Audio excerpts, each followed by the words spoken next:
இன்றைக்கி என்ன வீடியோன்னு பார்த்தீங்கன்னா, எனக்கு கமெண்டில் ஒரு வீடியோ வந்துச்சு. ஆல்ரெடி ஒரு ஐஸ்கிரீம் வீடியோ பார்த்தேன். ப்ரோ பிரியாணியில் ஃப்ரூட் மிக்சர் ஊற்றி சாப்பிடுங்க ப்ரோ.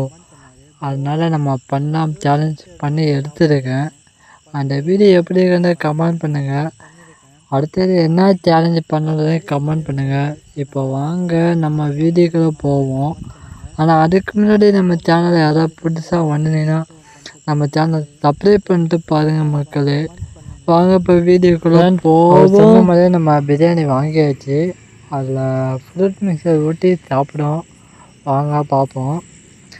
நானும் ஃப்ரூட் மிக்சர் வாங்கிட்டேன். அதில் ஊற்றுறேன். ஆனால் நிறையா ஊற்றிட்டேன். அது பின்னாடி என்ன விளைவு ஏற்படும்னு எனக்கு தெரில. நீங்களே பாருங்கள். அதில் ஃப்ரூட் மிக்சரு மாதுளம்பழம்லாம் இருக்குது. அதை சாப்பிட்டுட்டு நாளைக்கு நான் உயிரோடு இருக்கணுன்றதே கமெண்ட் பண்ணுறேன். இந்த வீடியோ பிடிச்சிருந்தா ஒரு லைக் பண்ணுங்கள். நம்ம சேனலுக்கு யாராவது புதுசாக வந்தால் கமெண்ட் பண்ணுங்கள்.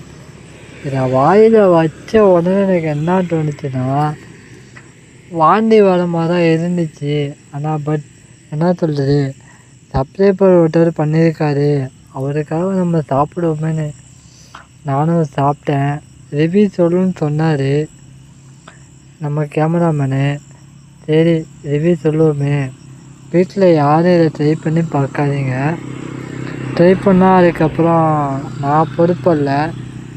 ஃப்ரூட் மிக்சர் ஊட்டினாவே சத்தியமாக நல்லாவே இல்லை. பாதி பிரியாணி மட்டும் ஒதுக்கி வச்சுக்கல. நம்ம கேமராமேன் தான் சாப்பிட்டாரு. ஏன்னா நான் ஆல்ரெடி அதுக்கு முன்னாடி சாப்பிட்டுட்டேன். இந்த வீடியோ பிடிச்சிருந்தா ஒரு லைக் மட்டும் பண்ணுங்கள், சப்ஸ்கிரைப் பண்ணுங்கள். அடுத்தது என்ன கமெண்ட் பண்ணுங்கள். பாய்.